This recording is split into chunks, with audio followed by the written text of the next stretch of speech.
The views and opinions expressed on Smack My Pitch Up are those of the panelists and not those of GUI Network, their sponsors, or any of the properties mentioned. Listener discretion is advised. This podcast is rated R for violence, language, and nudity. Well, it's a podcast, so you won't see the nudity. I just do it to make the guest uncomfortable.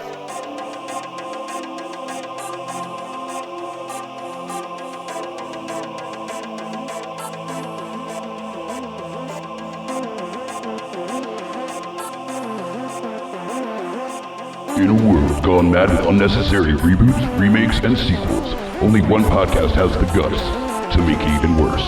This is Smack My Pitch Up.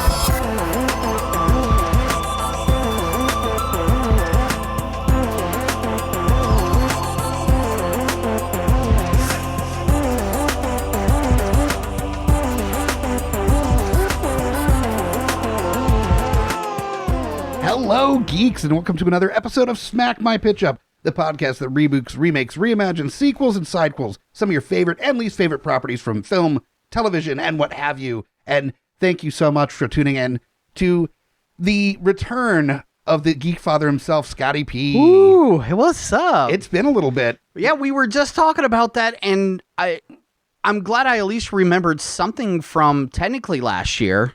That was good, but you know, your last time on was before time became a flat circle, and we basically lost our entire minds and abilities to determine length of time on anything. Oh, dude, and I couldn't do that anyway. So having a whole year of the timeline being fucked, I was fucked. Oh yeah, right. It was. My wife hates me even more because of that now, because I'm like, yeah, it happened like 6 months ago. No, we were quarantined.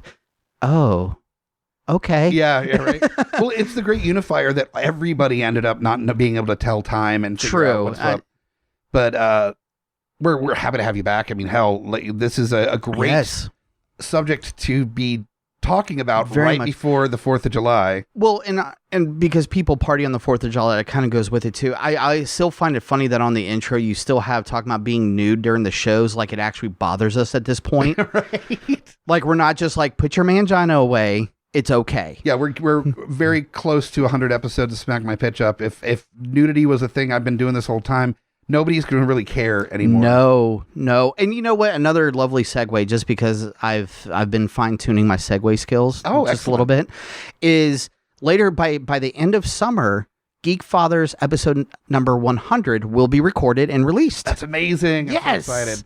We're rounding hundreds for a few of the shows on the network, actually. I think quite a bit, yes. Smack My Pitch Up is getting into the 90s right now, so we're not too far away. We've got Mouse and Madness, I think, isn't too far off. I think Disasters, I think, isn't that far away. No, but they've also had more breaks, unfortunately. True. And Geekfathers actually would be there already, but we put our timeline every other week instead of weekly episodes. Well, and that's what we've been running into, which I wanted to mention to the listeners as well, is that it's been a couple weeks since we've released an episode.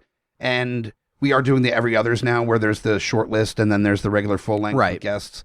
And been dealing with nothing too crazy, but just like life stuff that has prevented the ability to record and everything. So I mean, everything's good, nothing to worry about. Honestly, it gives us a breath of air, which makes it more fun to do the episodes. Well, it's one of those that if you're dealing with like real life stuff that requires your utmost attention, then it's harder to find the time to, especially a show like this where it requires... Have you listened to my show? Right. I mean, it's... it does require a little bit of a creativity and forethought to do these episodes. So when you're dealing with like important has to happen now stuff, you know, occasionally you get a little bit behind. So apologies for the delays, but we're not going anywhere. Still putting out the content strong that you expect. Absolutely. So thanks for bearing with us, but we're going to try to get back into the regular proper form of every week releases and stuff on the show. Fair enough. And I'm happy to do that with Scotty P from Geekfathers. Yay! Definitely check that out at GUIPodcast.com or just look up Geekfathers anywhere you find your podcasts. Truth. Yeah. So, Truth. The subject in hand this episode as you mentioned, 4th of July. 4th of July is right on the brink here, and to celebrate it in proper form, we are going with the, I believe, 2004, I think, is when the first one came out, or 5? 4. Yeah, 4 sounds right. You know, out of all these notes I have, I did not write down the year it was released. We're talking National Treasure, which is a biopic about Nicolas Cage, because he is in fact a national treasure. Amen. Yeah. First off, and this is, as you know, because only Nick Cage can Nick Cage. Yeah. So we will try to do a proper episode about this movie, but we might go on long diatribes about Nicolas Cage as well, because that is wont to happen even on stuff not related to Nicolas Cage. So amen. Thanks for joining. I'm Mike the Hobbit, your host.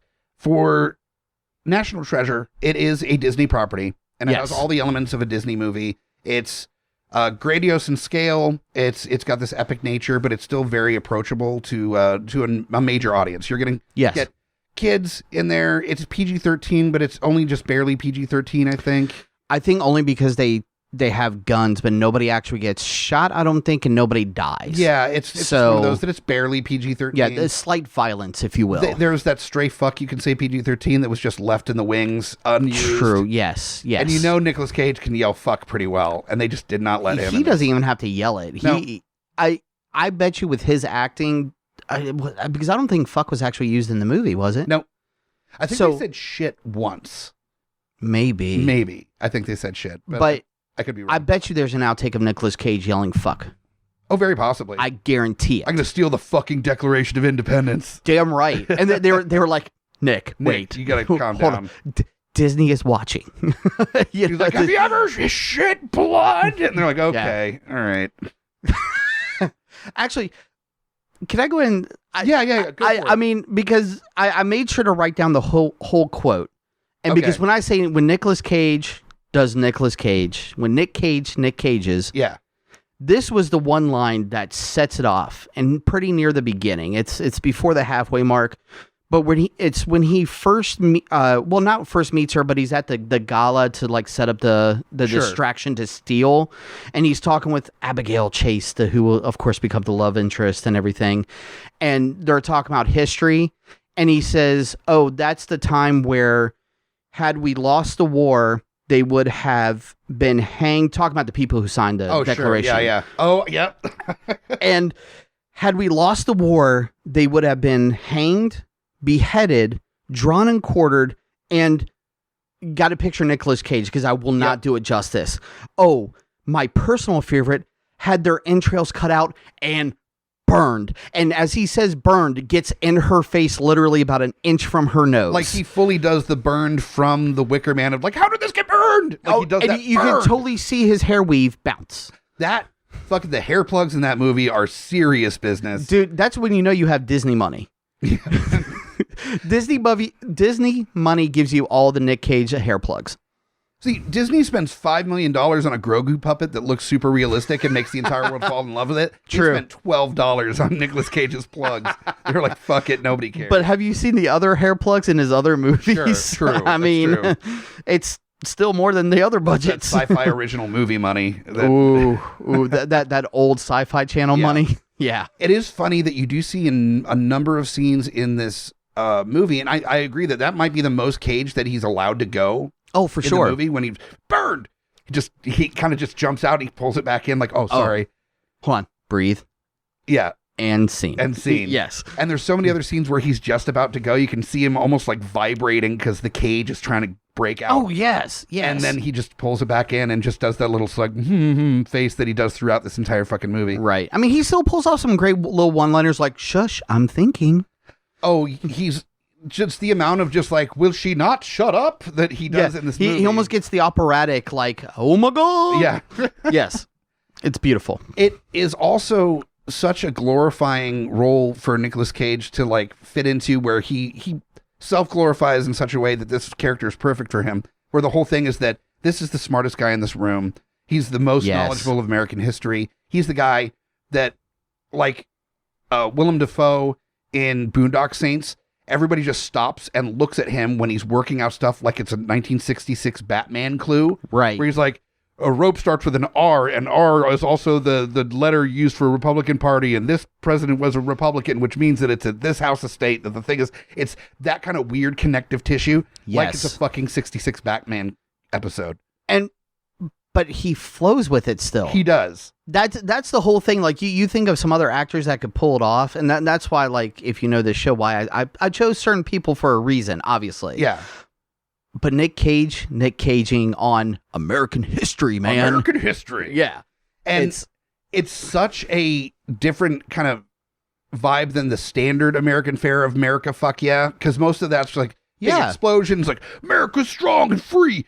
This is more kind of that grandiose, the idea of the great experiment of the United States is a thing to be honored and appreciated. Right. And they do a pretty good job of giving you those like tingles of our founding fathers and what they stood for and all that thing. It ties to the Indiana Jones. It belongs in a museum, for the greater good of the people, not for I'm going to sell this for $5 million. No, it belongs in a museum, So like if Indiana Jones had like gratuitous sex with Noah Wyle in The Librarians, that really bad Indiana Jones knockoff. Oh yeah, they made a whole series on that shit too. Yes. Oh yeah, but you get Ben Gates in National Treasure. Oh my God, Ben Gates is the love child of that. Holy shit. Yeah, 100%. He's like the nice in between. Wow. I know what I'm jerking off to tonight. Right? I mean, I do love that the beginning of this movie, they're like whack jobs. The Gates family, that nobody believes them. They're on this. They're known as the treasure hunting family that believes in this crazy myth. Well, let me say this: for as much as the love is there for Nick Cage about and how, of course, grandioso the certain shit happens and how they do stuff throughout this movie, the initial plot and the setup of this was actually really superb writing. Yeah. Like to show that like the Gates is not that's not the name that you want to say to anybody. He's Mr. Brown when he first goes to talk to somebody, and the whole talking of, well, we went to the FBI, but that's where we lost them there about this part here of the weird plan. Oh, but that's where we lost national security on this even weirder part of the plan. They at least listened to us for 5 more minutes. Well, part of that is having the nice, sidekick character that is able to play in that space really well, and Riley, Justin Bartha, Bartha is the actor. Yeah, and I know I've seen him in other stuff. He's a great character actor. He does kind of the same type of character. To me, he is a great supporting actor. The only main thing I can think of, he's the guy that gets locked up on the roof in The Hangover. Oh right, yep. He's the groom that they lost. Yep.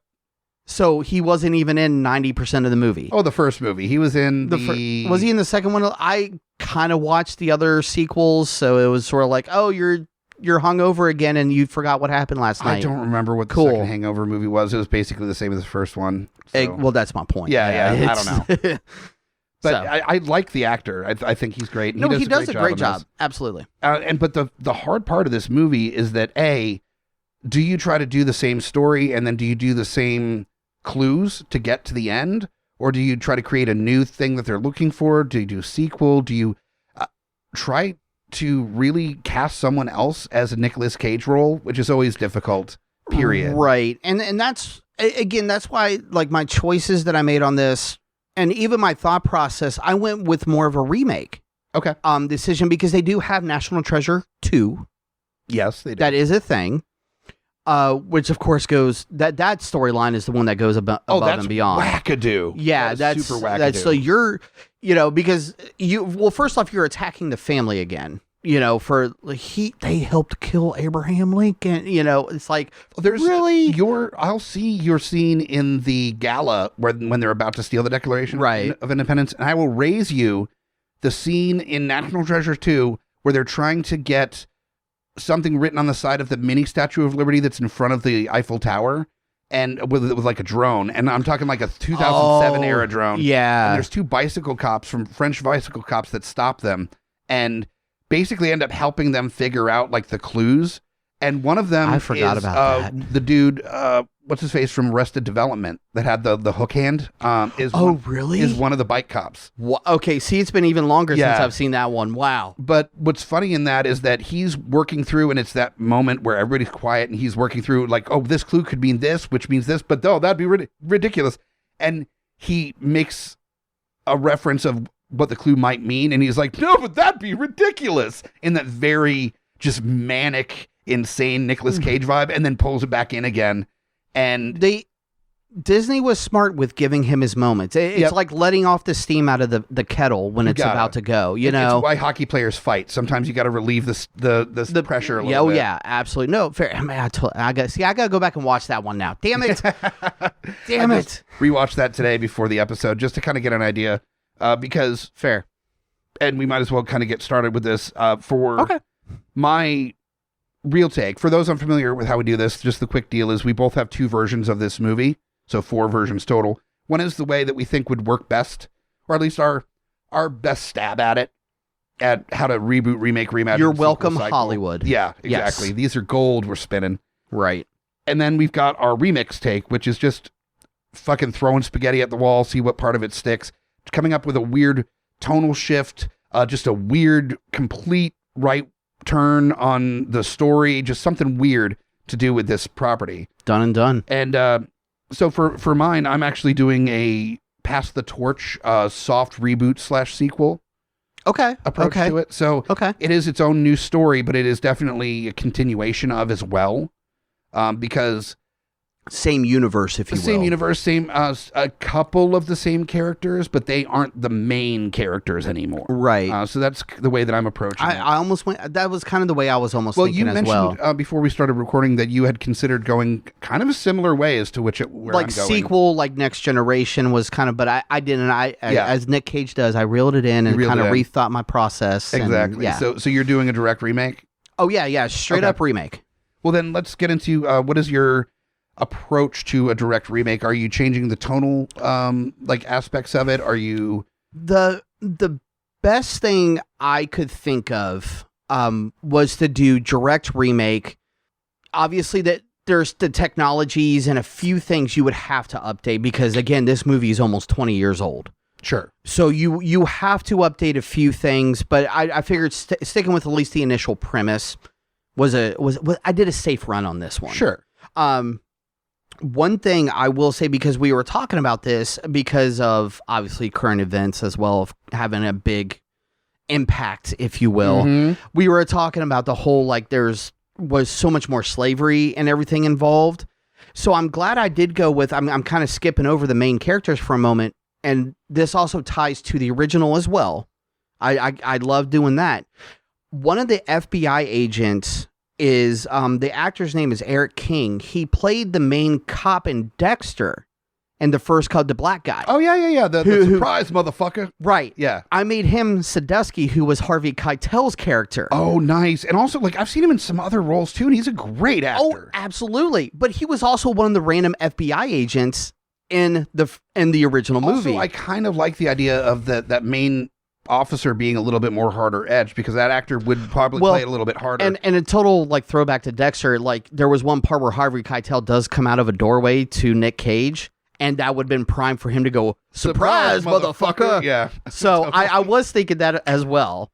But also, I did always consider with this movie that Harvey Keitel, for being a hardened police detective, just doesn't seem to give a fuck about anything, which works for only Harvey Keitel. Oh, absolutely. Nobody else can play that well, let's see how this plays out. Well, and that's why I figured between having a harder edge to this FBI agent who's hunting down who stole the Declaration of Independence, surprise, motherfucker. Yeah.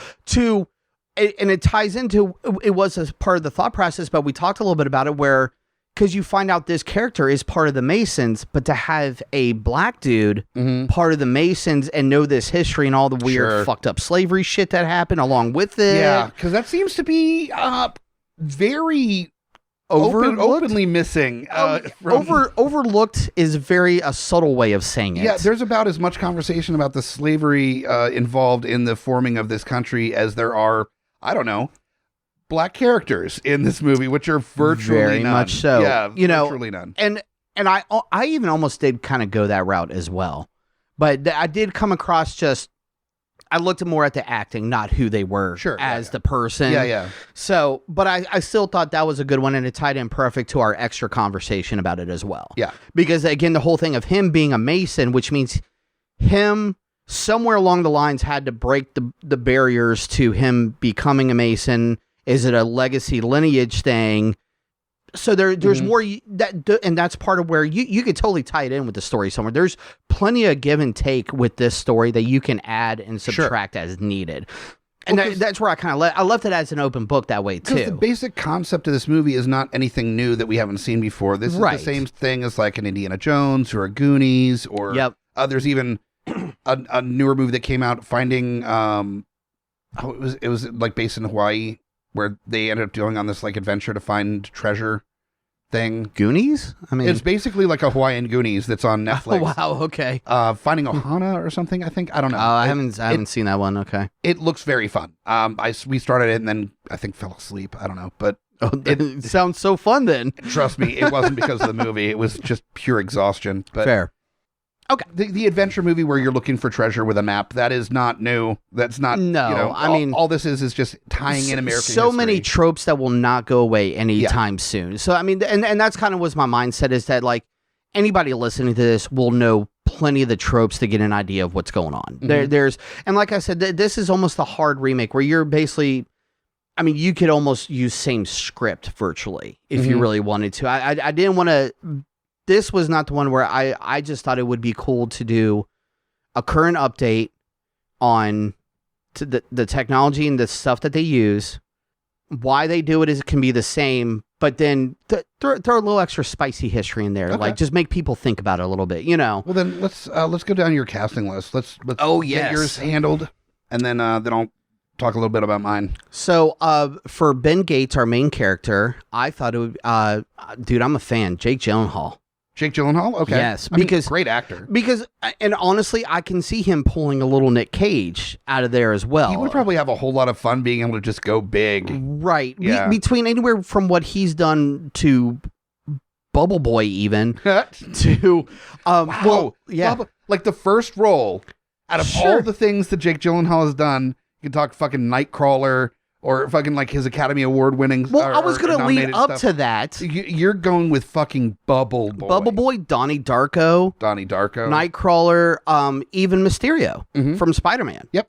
I thought he played a great villain. So, in other words, what I'm saying is he's got the chops to pull a little, to kind of go left to right very easily, on the way he's acting. So I thought that was a good choice. And then maybe this is also just one of my favorites where I thought, this is some of my favorite actors anyways. But Abigail Chase, who plays the love interest, the other very smart historian lady, Kirsten Dunst. Okay. Very practical but can get very if she needs to, which I think Kirsten Dunst has done great in a lot of her roles. And she can come off as kind of like the hard pushback attitude if need be, which definitely Abigail has that in the original. Yeah. You're going to love this one. Okay. For Riley. Yeah. Jay Baruchel. Yay! See, I knew you'd be happy about that Jay, one. Look, we're getting you work. I know. Well, nothing like a Canadian searching for American history. Shh. Actually, if you look at most of these actors, don't go there. Yeah, right. But I mean, he plays that great sidekick. He does. Where he kind of does that, but then when push comes to shove, he'll get shit done. Like, he's super smart. He knows what to do, but he feels underappreciated half the time because he's not the guy that gets the girl. He's not the hero of the story. There you go. Yeah. There you go. All right. Now, Ian Howe, who was originally played by Sean Bean, your main villain, if you will, Josh Brolin. Okay. And this one, again, when I say modern, we're going a little harder edge. Like, we may have to, maybe not above PG-13, but there's going to be a little bit more harder edge to how the characters act and do a few things. Okay. So that was my mindset as well. Because, Josh Brolin is just fucking awesome. He's amazing. So, I mean, I love him anything he does, including Rad. So.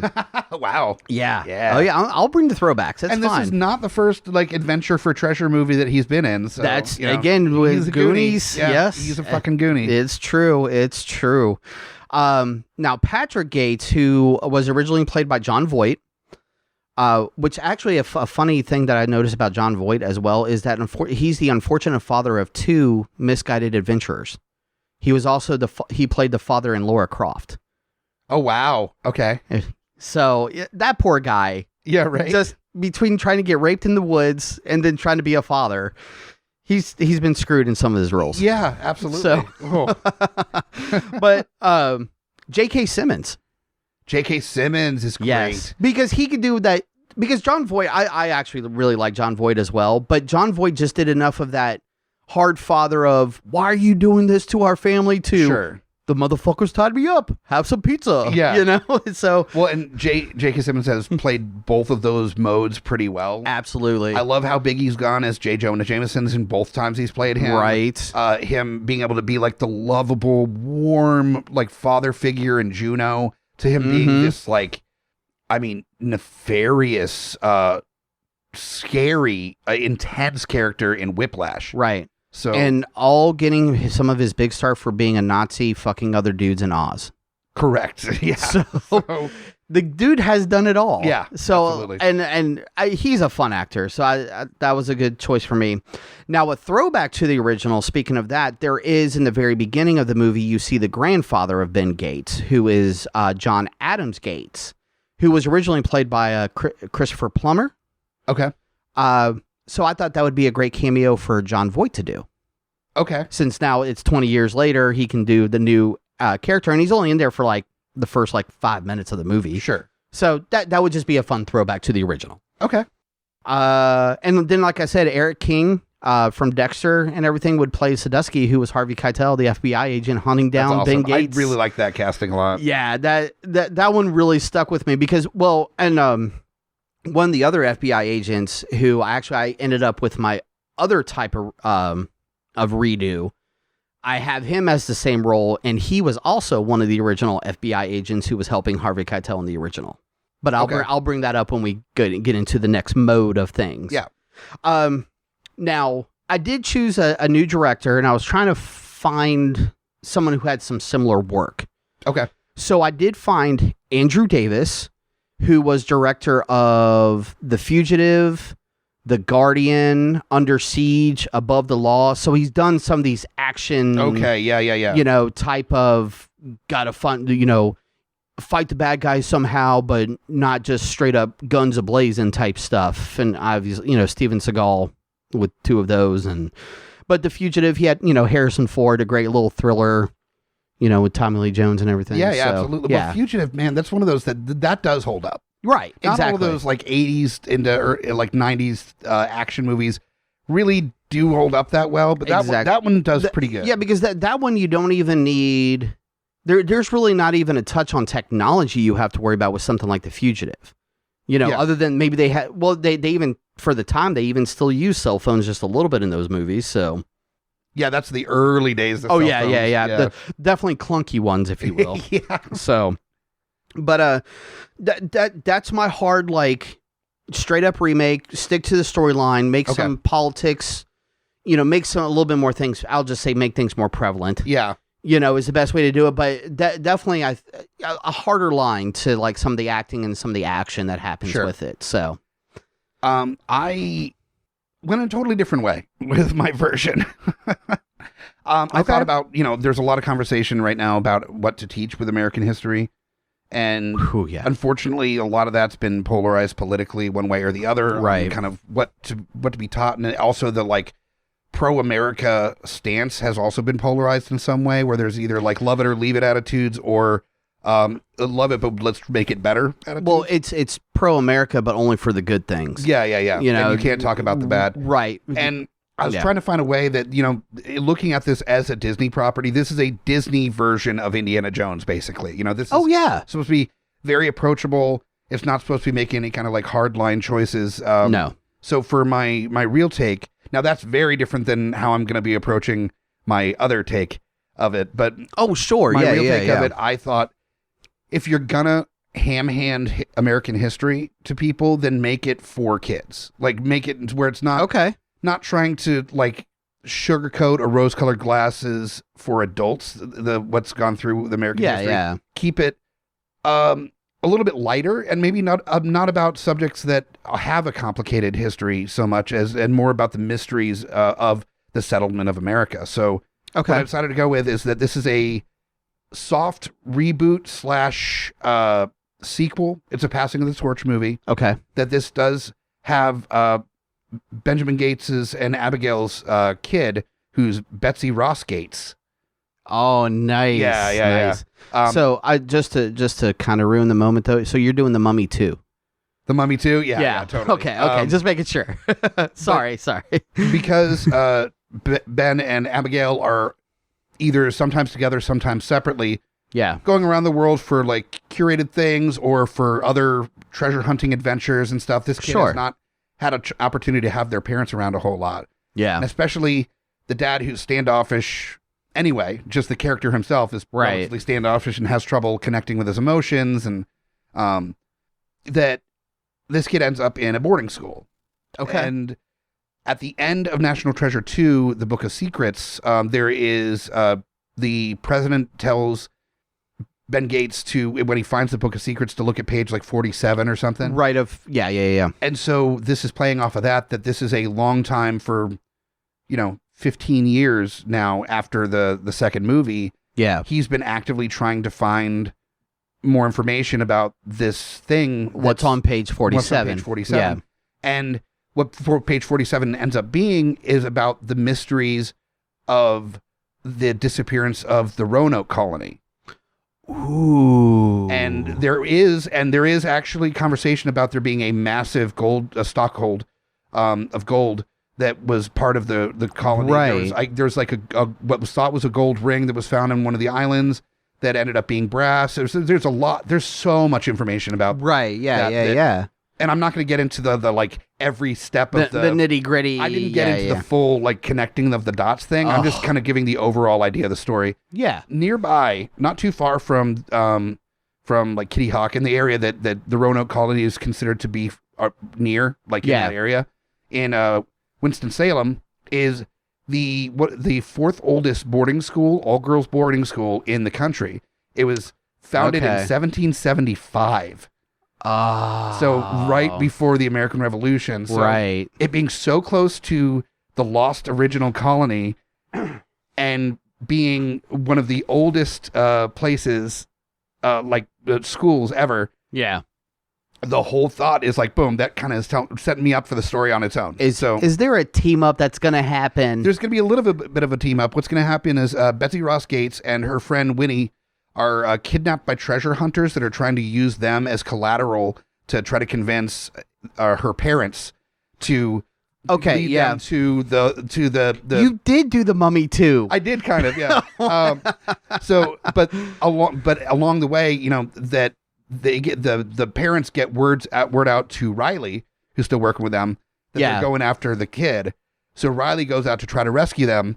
Well, Riley gets there too late and ends up getting captured. But luckily, because Betsy Ross, the reason she's in a boarding school is because she is impossible to hold down and is like too smart for her good, and is just like this spitfire and a half, has like all the best and worst characteristics of both of her parents. So she's like crazy smart and gets into trouble all the time, but also is able to get out of trouble all the time. And there you go. I like this. Ends up saving the day, ends up saving Riley and her friend Winnie as they're being like kidnapped.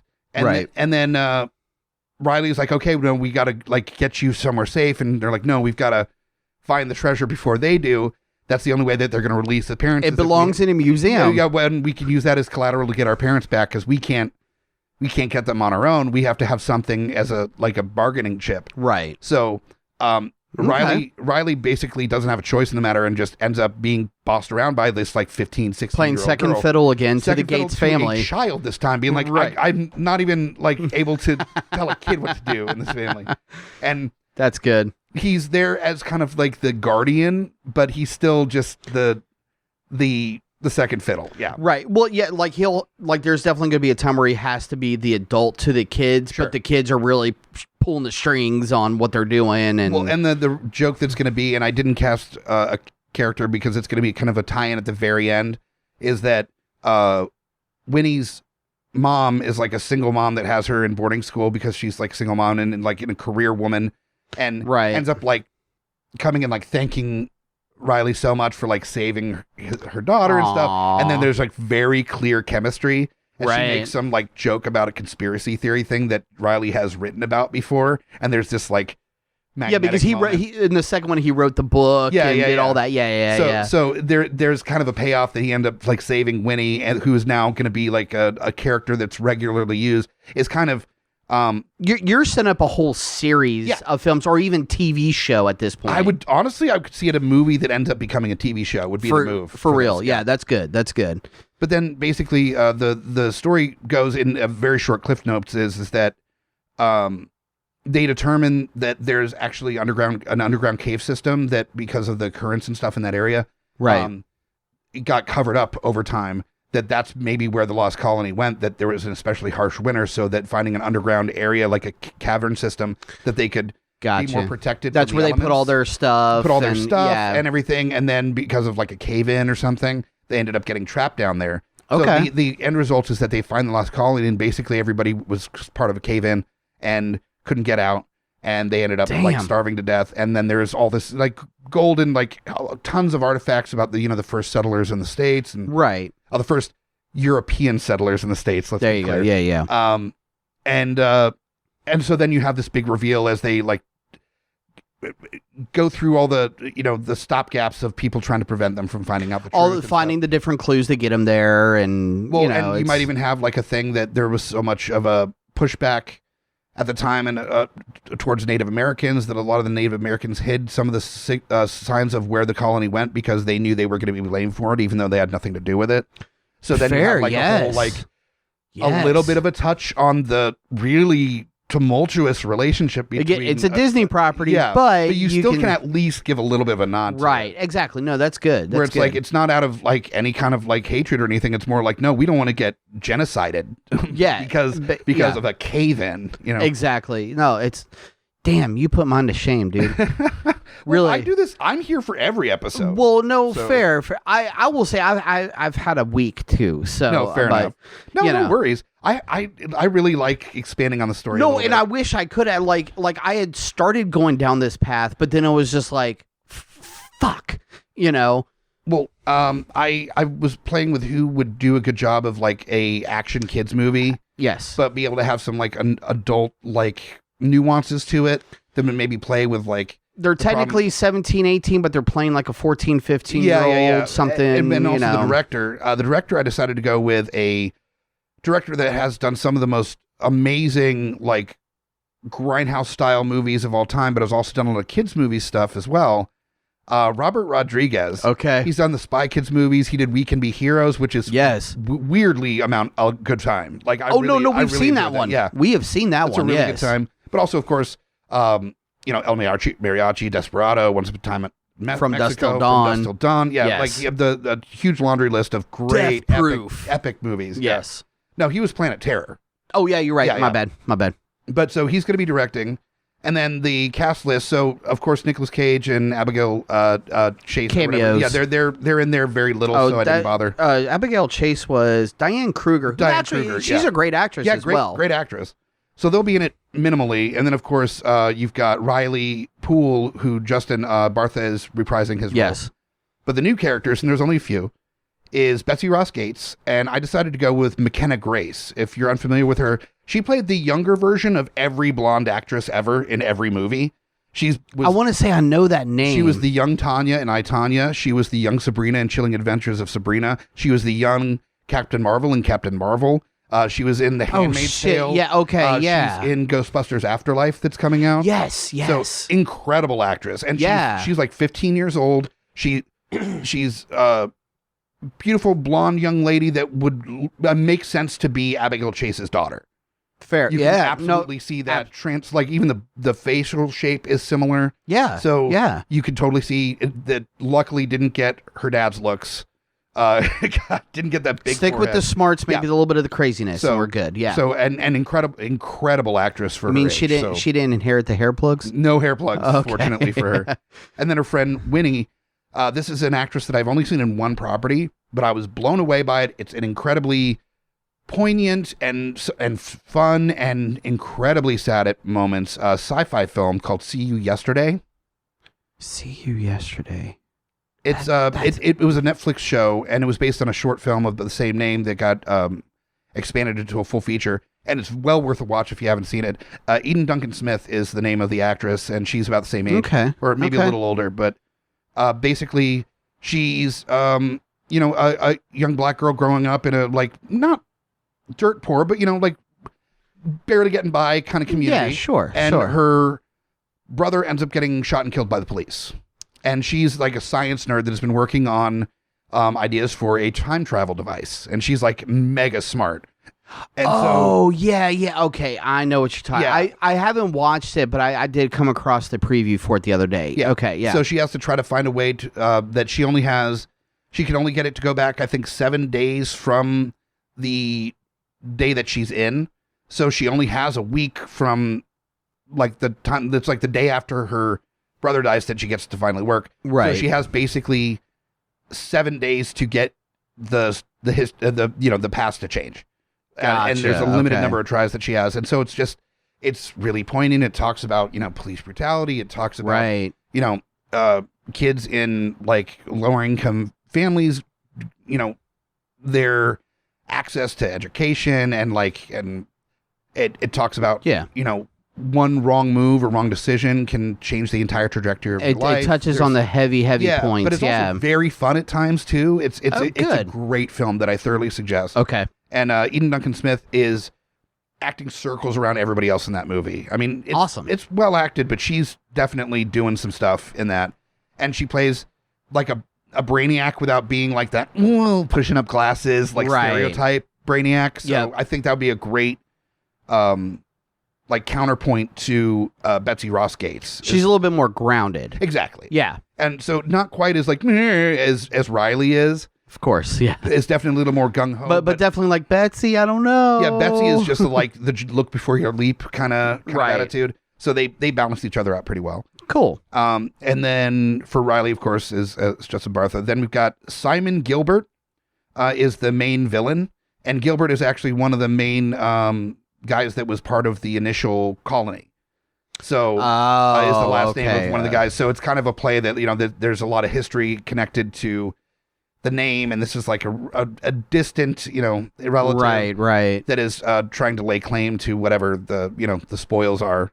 Gotcha. So it's the hokey tie-in thing, but sure, but it worked. No, I mean it works. And I really thought it would be so much fun to see Walton Goggins just having a blast.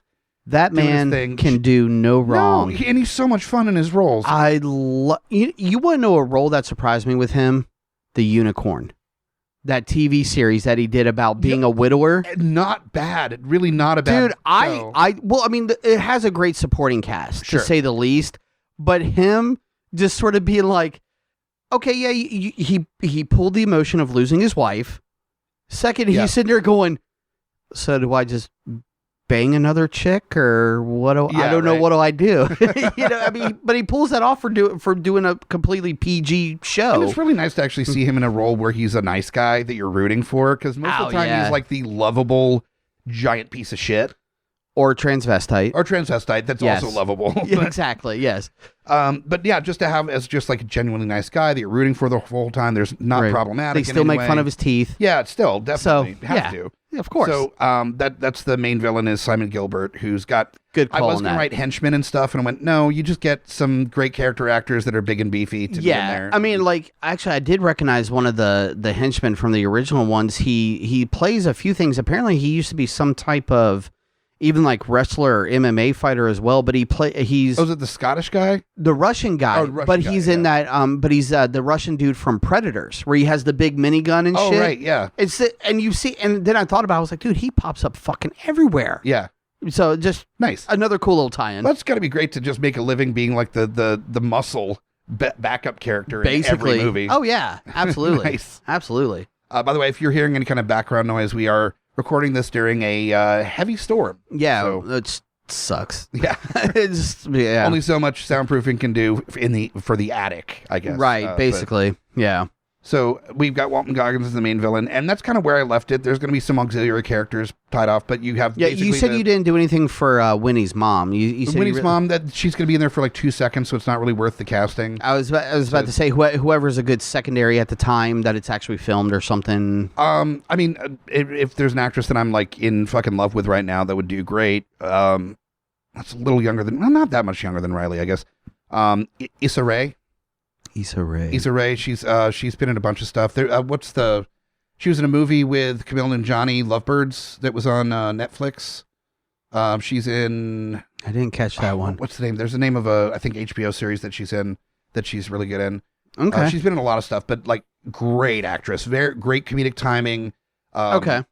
Just a warm presence, but also fair. I mean, you didn't have to throw out a name. I was just curious. It's if I was to just like throw one out though, Issa Rae. Yeah, I'd be super okay with that.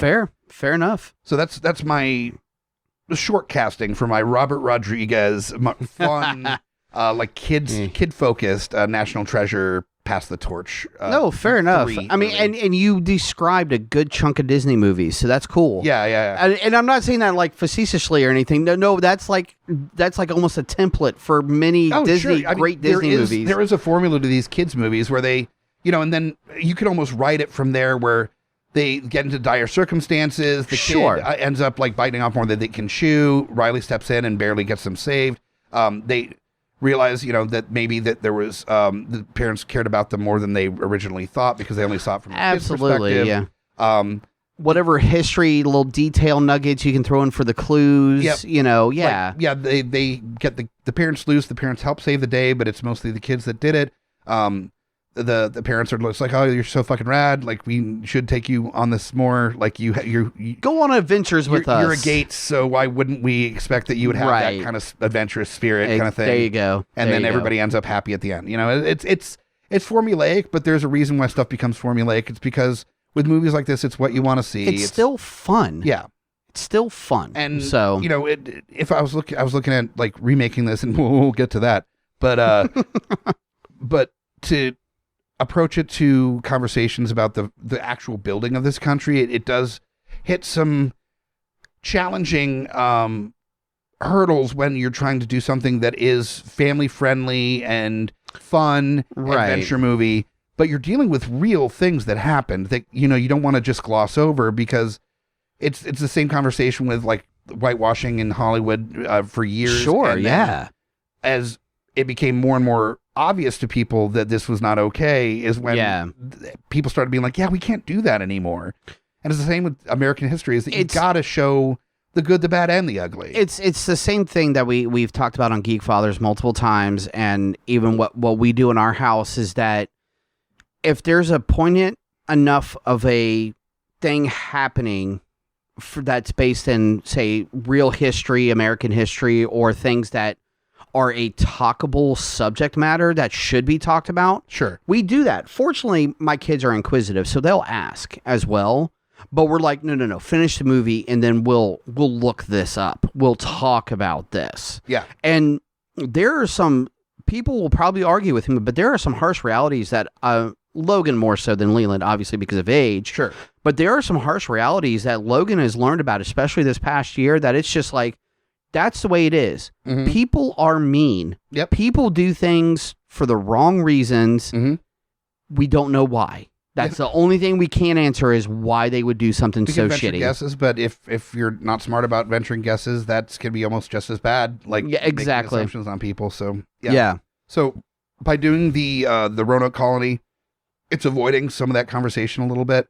So you're able to have that fun, kid-centric adventure movie about American history a little bit. However you want to discuss it after the movie, it gives you multiple avenues, if you will. No, fair. That's a good take on it, man. Very good. So that is our real takes on National Treasure.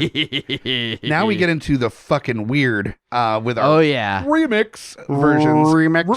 Remix versions of this. I do need a soundbite from a listener that I can throw in there. at any point. Because that sounded really white. It's everything I do. It sounds really white. So we've got, for our remix, what tone are you looking for here? I actually kind of wanted to go more of the parody mix, just like those little one-liner jabs at like just making jokes at everybody. Yeah. So, and this does tie in because you brought up some stuff initially that I was going to help tie into this as well. So I'm glad you said a few things. Okay. So offhand, actually the Ben Gates for this one was probably the hardest one I had. Sure. But I did boil down to, out of my choices, Ryan Quanten, who, if you don't know him, he was the brother of Suke from True Blood. Oh, okay. And he's done some other. He's a great actor. He's popped up in some movies. Knights of Badassdom as well. That was my next. Yeah. Okay. So again, he's had a decent range. So I figured, give him a little bit of comedy, but still having to be like, and he can go a little Nick Cage-ish, for a parody movie. And Knights of Badassdom, he can do comedy. I mean, he can pull it off. So I figured that would be fun. I did want to bring in an old favorite, just because when you think of parody movies and different stuff, Anna Faris for the Abigail Chase. Sure. Yeah. Because and that's how she got her start. And there's a reason why she was in at least 6 parody movies, 5 of them being Scary Movie. Yeah, right. So, she could do it. She can add the right flavor to it. Riley Poole, Johnny Knoxville. Wow. I mean, as far as like the awkward fucking guy. Just the secondhand dude of just like, but why do I gotta blah, blah, blah, and just go run and do something stupid? Yeah. Johnny Knoxville. Johnny Knoxville's really good at going and doing something stupid. He is. And he's made a career beyond that as well. Yeah. So, I almost brought Sean Bean back as Ian Howe. Yeah. For this, just Sean Bean, because I mean, so many great one-liners about like, oh, I gotta die again, whatever it could be. But another guy who I thought has done some great like random comedy, Pierce Brosnan. Okay, he is surprisingly funny. He is. Like, it was between him and Timothy Dalton. Actually, also Timothy Dalton from Hot Fuzz. Yeah. Was fucking hilarious. There was an interview with Will Ferrell talking about Pierce Brosnan. Okay. That he was Will Ferrell's father in the Eurovision movie. Oh, I haven't watched that yet, but I do know what you're talking about. That's not really a spoiler or anything. No. But I mean, talk about a dude that has aged like a fucking fine wine. Shit. He's got this white beard, and he looks, I mean, stunning. Him and the Brolins, man. Yeah. It's crazy. He looks great in this Eurovision movie. And so Will Ferrell, this is, they're working together, and he's like, here's a dude that is like incredibly charming and incredibly good looking and is like beloved and has like a great career that is very respectable. And Will Ferrell's like, and I'm the funny guy. And here comes Pierce Brosnan being like the most attractive man I've ever met in my entire life. And he's also got incredible comedic timing. And I'm like, fuck, that's the one thing I had. And Pierce Brosnan also has that. Nice. So, good call. Pierce Brosnan, totally. So Pierce Brosnan, and like I said, even a good throw up, just because of Hot Fuzz, Timothy Dalton and stuff. Talk about the dudes who put in their time, and they'll do whatever the fuck they want. Sure, now, yeah, and they'll do it well. Yep. So I figured that was a fun one. Patrick Gates, who plays Ben Gates' father, Jeff Goldblum. Oh wow. Yeah, a little stammering there we're gonna do with the. You sons of bitches. You did it. You found the national treasure. Oh, no. Yeah. So, again, this is, I'm just, like, you think of the wackiest one-liners, the wackiest shit you can think of. And that's the type of parody movie, because it's Nick Cage inspired to say, and Nick Cage could even do a cameo for all I care for doing something. Sure. But that was my mindset on this. And, oh, I'm not done. I saw you about to do something. But so here's why I'm glad we've definitely talked about Indiana Jones. Yeah. Because as John Adams Gates, the quick cameo in the beginning of The Grandfather, Harrison Ford.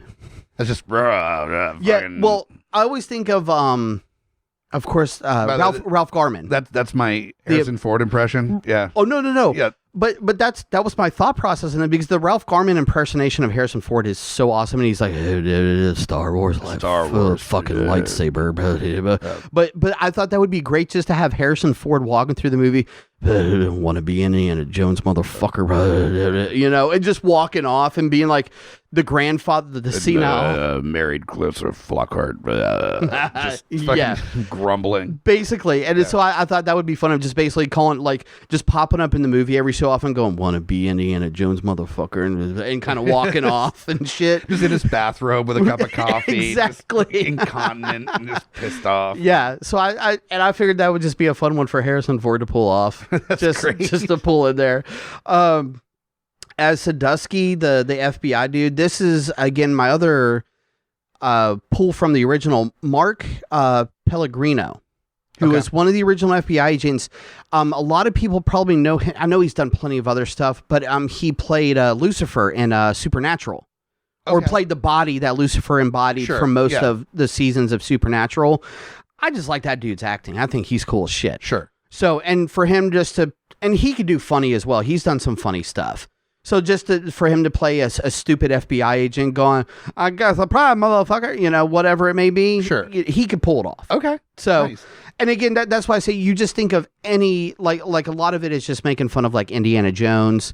It belongs in a museum. The stereotypes of all the gotta find the treasure movies. Sure, and you can, like, the clues are something like totally ridiculous. That's why you have Johnny Knoxville in there to do something stupid. Yeah, just really going on the typical, not even tropes, just the typical what you know of these people. And I even pulled a great director that you may be familiar with as well. I even thought David Zucker would be a good one. Okay. He's directed some of the scary movies. Mm-hmm. Naked Gun 2.5, and but the OG parody movie he directed, and I didn't know this until I looked him up, the Kentucky Fried Movie. Oh wow, okay, yeah, that's so him as director, beautiful. That's an old, solid parody. Yeah, right, because I was looking at directors, I almost pulled one of your buddies there. Who was it? I think I kind of scratched out his name. Oh, Jonathan Hensley, who was doing some stuff, but he was the director of Your Boyfriend and The Sorcerer's Apprentice. Oh, right, yeah. But I was like, not for a parody, I don't think. Fair. So, and I found Zucker, and I was like, oh, that guy, yeah. Yeah. So, you want to talk about giving the people direction to do something really random and funny? That'll do it. Yeah. Yeah, for sure. So. Hell yeah. So, yeah, just think balls to the wall. Just balls to the wall, National Treasure parody movie. It's Disney money, so do whatever the fuck you want, and yeah. Perfect. Yep.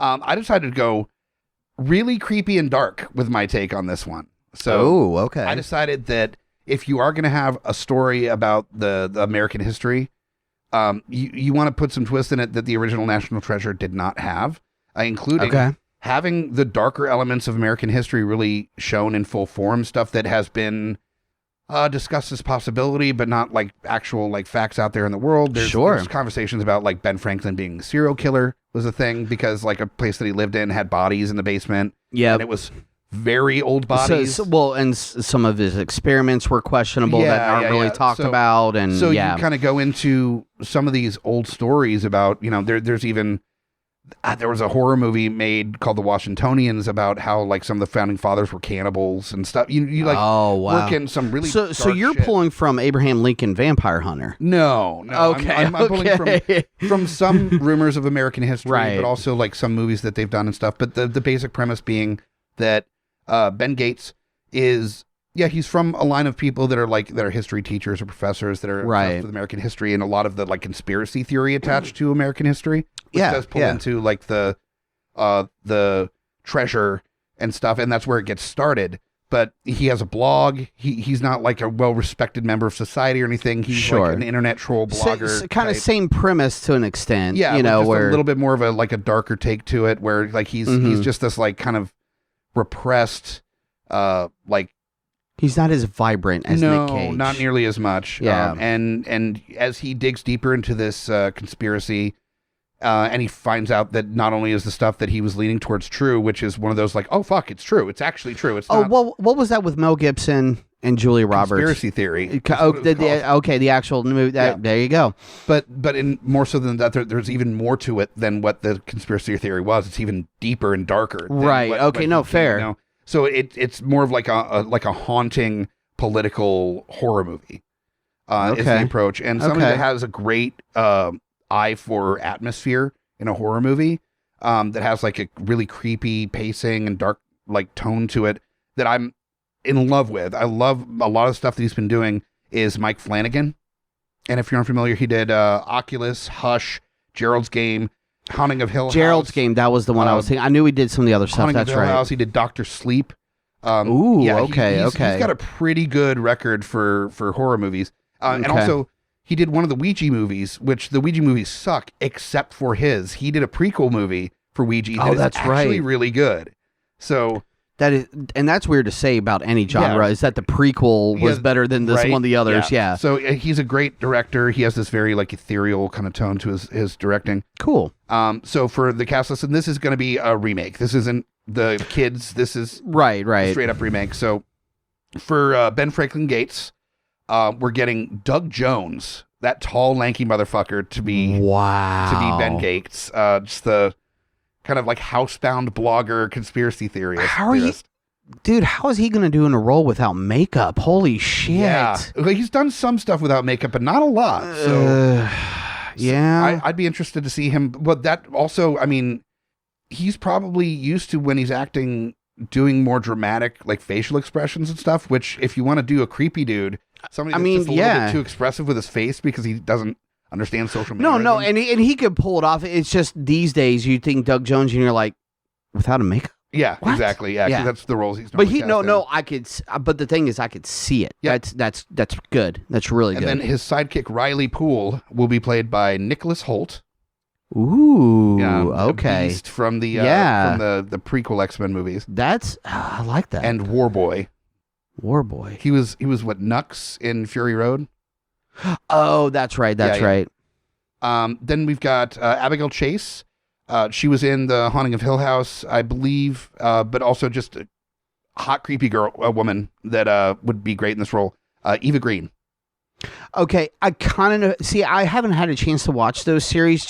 She was in the Miss Peregrine School for Peculiar Children. She was Miss Peregrine. She was in Penny Dreadful. Yeah, those are the things. What everybody referenced. Haunting of Hill House, right? Whatever it is, because that's one of the ones I can't get away with to watch at the right time with the kids. I'm not sure if she's in that one or not, but she definitely. Maybe I just assumed she was because it seems like she would be in that show. I'm not sure. I mean, fair. That's the Netflix one, right? Yeah, that's the Netflix one. Yeah, see, those are the one because I heard about all the little nuances you have to watch with those. Mm-hmm. I can't watch them with the kids. Okay. So I have and by the time I try to put on an episode at night, I'm like, so yeah. Okay, fair. For the detective, you want somebody that's kind of doesn't have the creepy tone of everybody else, because this is like the detective is almost the reality of the situation, right? That you're following the normal quote unquote. Like a lot of movies have the character that you're supposed to kind of identify with when going into it, so you have a perspective in the role, right? Famously, there was the movie Last King of Scotland where they invented a Scottish journalist that wasn't part of the story, didn't exist in the actual story, just to have an access point for the audience to enter into the story of this dictator. Exactly. So, in this version, the detective is going to be that access, and fair. And doesn't really matter what your background is. You can identify with Sam Jackson just because he is this iconic character that has played so many different types of roles over his career, and he's played plenty of cops, detectives. Anyways, we're just so familiar with him as an actor that there's an accessibility there.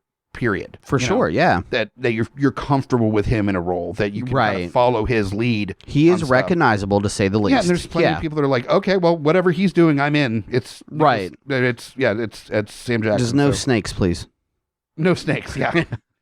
And then finally, Ian Howe, the bad guy. Yeah. Is Ewan McGregor.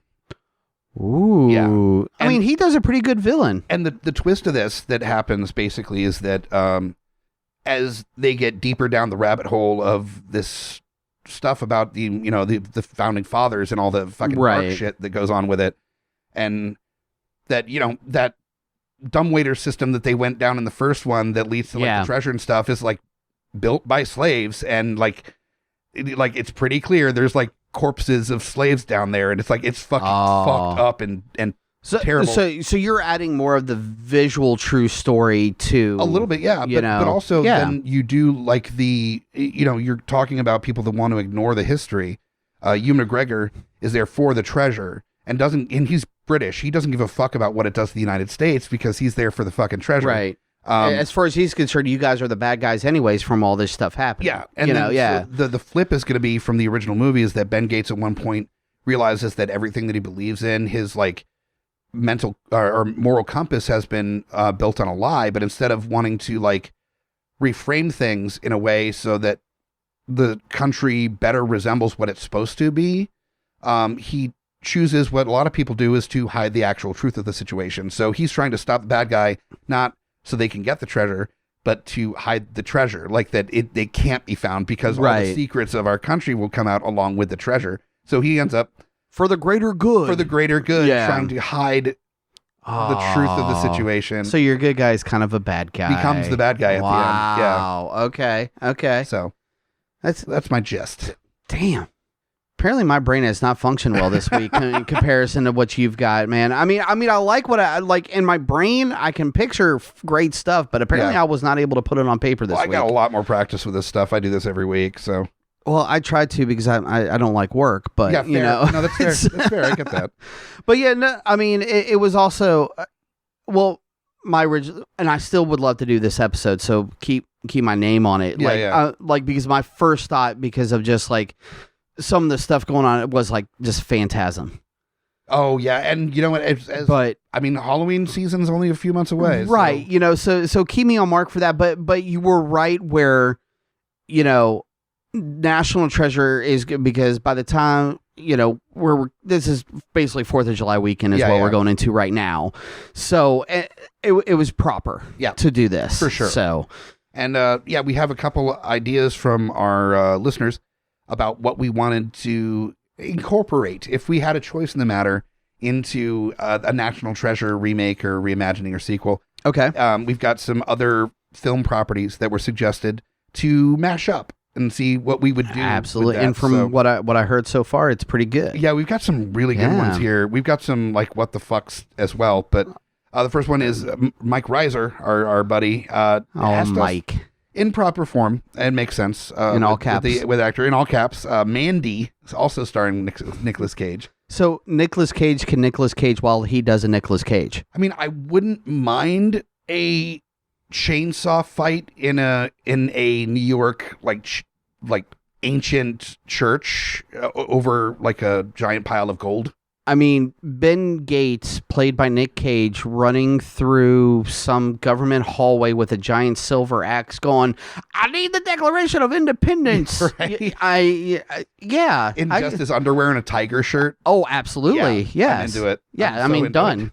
Done and done. And then you just get, it's the same plot as National Treasure, but he just gets more and more unhinged as he goes. And then... yes, like I don't know, after he escapes from the aircraft carrier or something. That almost fits pretty well with your horror thriller one, if you think about it. True, that is true. I mean that he just gets like fully unhinged and then just starts fully murdering people, like full on Nick Caging people with the silver eye sockets. Yes, and man, yeah, definitely. So good one, Reiser. Absolutely, another good one from our friend Murphy. We've got The Mummy, which I do know that the creators of National Treasure did want to avoid anything supernatural in their approach to stuff, but that's what I find fun with this is that there's so much room for supernatural like absolutely stories. There's always ghost stories and different like not horror like what you mentioned or from Mandy, but there are like horror stories about like the ghost and the way people may not have been on the up and up for the way they were portrayed in history, shall we say, is probably the general way to put it. Granted, that wouldn't be a National Treasure movie, but if you wanted to fully like mega franchise like everybody's trying to do right now, you could do International Treasure. Sure. And then you can do Egypt, you can do El Dorado, you could do Atlantis, you could do Hell whatever. Yeah. That's the TV series that they need. There we go. Exactly. So, yeah. Done. Good one, Murph. So, and we've got, and I love this, because anytime you incorporate Muppets, I'm on board. Muppet Treasure Island, suggested by Amy Bogard. Of course. And yeah, I mean, you can even have that, you've got flashbacks of the Muppets doing Muppet Treasure Island, and then that is like the clues as Nicolas Cage is narrating to find the treasure of Treasure Island. The Swedish Chef and Nick Cage trying to have a conversation. Oh my God, would be great. Wow. Also, you'd have to have a Muppet as Riley. I mean, Riley would have to be a Muppet. Oh, well, right? It would be, what's his face from Let's Scooter? From the Jason Segel one. Oh, Walter. Walter would be Riley. Great Riley, yes, for sure, definitely. Yeah. So it works. Yeah, it's like I never get any respect around here. I'm just doing a I got no respect thing. Yeah. But yeah, really, Disney needs to take a clue that if they just do a remake with Muppets instead of the main, you can even have the script the same. Yeah. I'd be fucking on board with just about anything. Yeah, well, because you even said even Scooter would make a good Riley as well. You're right. Yeah, if you go OG crew, yeah, Scooter would be phenomenal as the Riley character. Yeah. Yes. Or you just go fucking batshit and you just have Beaker as Riley. So it's just well, I mean, people would get the joke. Yeah. I mean, then you get Janice from Electric Mayhem to play Abigail Chase. Wow. And just all the characters are classic Muppet characters except Nicolas Cage, who would still be acting like he's acting against a regular person. Ian Howe would be the bald eagle. But yeah, the Sam the bald eagle. Right. So supposed to be the American person. No, I mean, it's not like Sean Bean tried to hide an accent in the movie, but you get what I'm saying. Okay, Ben Gates, show me the next clue to the National Treasure. Show me where the ring is. I mean, the Declaration of Independence is. Yes. I love it. I need this to happen in my life. Fair. Then the Adcrodcast, Adcrod RVA, suggested, and I really like this combination here, Constantine. And that goes in with like the Mummy, where if you add more supernatural elements, I would love to see that there was a national treasure, like a Mason thing, that Ben Gates was going for the historical properties, but Constantine was going for it for the supernatural properties. Yes. And they were like, they were opposed of each other, but they weren't actually like good guy or bad guy. They were just like two different sides to the same coin. Right. That they were going after the same artifact, and then it ended up having to team up against an Ian Howe or somebody that was going to use it for evil. That, there's the guy from Bush whispering in Ian Howe's ear about getting the artifact. Yes. Was it Gavin Rossdale? Yeah. Yeah.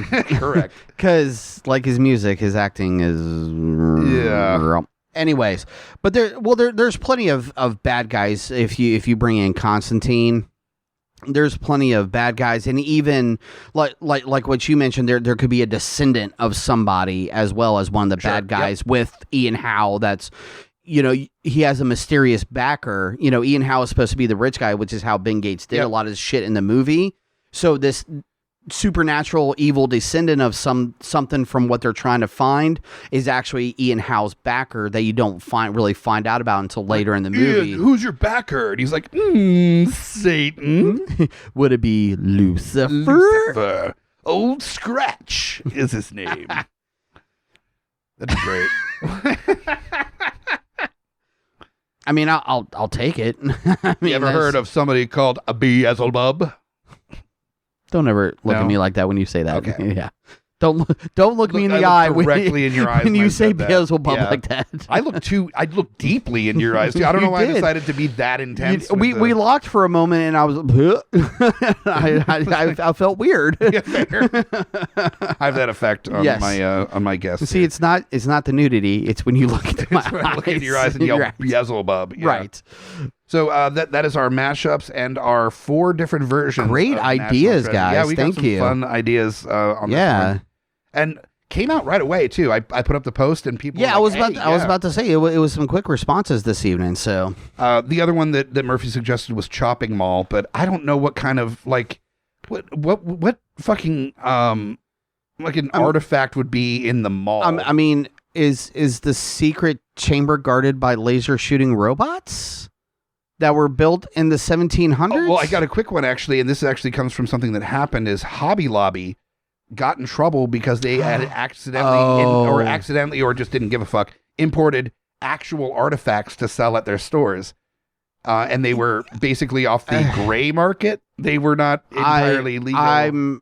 I tend to not say accidentally. Yeah. They did it. Yeah. So, yeah. And, and it could be not necessarily a mall, but it could be the shopping center or something that they have to infiltrate. Something. For some reason, they can't just buy it. Like, they have to break in, and then there's the laser robots that... Right. Because there's the one real one in the midst of all the fake ones on the shelf or something. Right, and they're on sale for a Black Friday sale, so they have extra security, and it's the laser robots, and then... Sure. Yeah. Sure. I'll have to ask Murphy about that one. But please tell me your thought process. Yeah, right.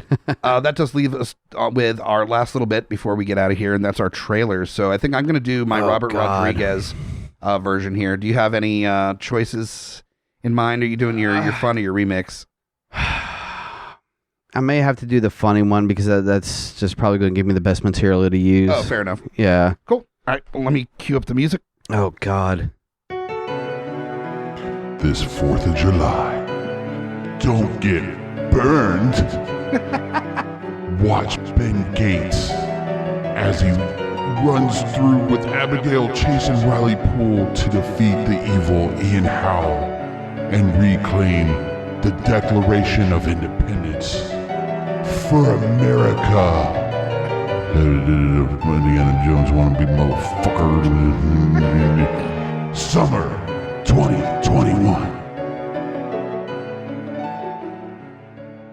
Yay! Yeah. Again, simple and sweet, like the way I've been rolling. That is the best way to do these, honestly, because I end up doing like some 2-minute diatribe where like, and then the guy comes in and then he does the basically thing. giving away the movie. Just the whole fucking movie.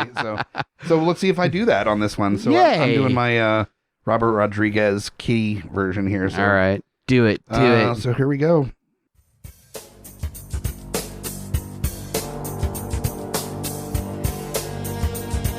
America is a family affair this summer when the daughter of Ben Gates and Abigail Chase, Betsy Ross Gates, throws her hat in the ring as America's top treasure hunter. Meet Betsy Ross, away at a boarding school at Salem Academy in Winston-Salem, and her and her best friend, Winnie, get kidnapped when, as a bargaining chip against her parents, and then Riley goes to save them, but really Betsy Ross does the saving. This summer, Betsy Ross finds the lost colony of Roanoke and a way to her parents' heart. Because really, at the end of the day, the real national treasure was the relationships we built along the way. Coming summer 2022. Mine has more effects, so it needs to be a year later than yours. Apparently so, yeah. Yeah. So. Oh yeah. The parody effects. You just need to kick somebody in the nuts and have Harrison Ford. Yeah, right. You're good. That's our. I brought simplicity as I have for this episode. Period. I mean, that's. Well, I mean, the plot itself is pretty simple. So besides all the like, well, that's why this is the middle name of this person that then shows up on this document, which then is a cipher for this thing, which half of it's fucking made up. I think so. Oh, I'm sure. Yeah. You know, it's totally it's Hollywood writing where you use nuggets of like there was a ship called the Charlotte. Yeah. Did it end up in the North Pole? Highly doubt it. Yeah. You did know, it have a special pipe? No, probably not. Yeah. And was the captain smart enough to hide the pipe in a barrel of gunpowder, hoping someone would find it? Right, and just make sure that he died looking like he was protecting the barrel. Yeah. Right. Yeah. Right. Yes, right. So these are our ideas for a National Treasure remake, reimagining sequel. Right. If you have some ideas, we'd love to hear them. If you have some casting choices or some other concepts that you want to run by using this property, please hit us up on the Geeks Under the Influence Network hotline. That's 804-505-4484. That's 804-505-4GUI. Or use the Geeks Under the Influence email, geeksundertheinfluence@gmail.com. Just put Smack My Pitch Up in the title, or even a National Treasure in the title, just so we know what it's relating to. Or hit us up on our social media. All those links are available at GUIPodcast.com. That's also where you can find episodes of Geeks Under the Influence, GUI Nights, Deeply Upsetting, and Scotty's show, The Geekfathers. Yay, we have our new logo up. Yeah, new logo looks great. Yes, you still have to click on the old logo, I noticed, to get into the episodes. Yeah, I'm trying to get that switched. There's a thing with WordPress right now. It's funky. Yeah, no, fair. Yeah, so fair. Yeah, but yeah, got the new merch, and this summer's been crazy already. But I do plan on I would like to get some more Geek Father centric designs out there hopefully soon, I've been talking about. We have some ideas for the store that are moving forward here pretty soon, so hopefully we're gonna have a lot I know more. We've had multiple talks. Yeah. So yes. Yeah, so we're gonna have some stuff moving here in the not too distant future for the shop. Booyah. In addition to the near 40 designs we already have available there. Right. So, make sure you check out TeePublic for Geekfather stuff, Smack My Pitch Up stuff, GUI Network stuff. Yes. All available, GUIPodcast.com/store, or just click on the store link on our homepage. It'll send you right to it. So that's about it. Thank you so much for listening. We'll find you next time on another episode of Smack My Pitch Up. Thanks to my guest, Scotty P. Thank you. Always a pleasure, sir. And you just got pitch smacked. Burn!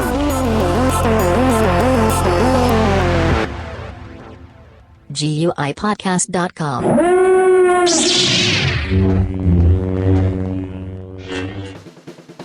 My name is Amy Bogard. And I'm Mike the Hobbit. And we are the hosts of Deeply Upsetting, where we use our expertise to answer your most upsetting hypothetical quandaries, such as, what non-winged animal deserves wings? And what body part deserves a secret mouth? Which cryptid is the worst roommate? These questions and more that plague you will be answered on Deeply Upsetting, available anywhere you get your podcasts and at GUIPodcast.com.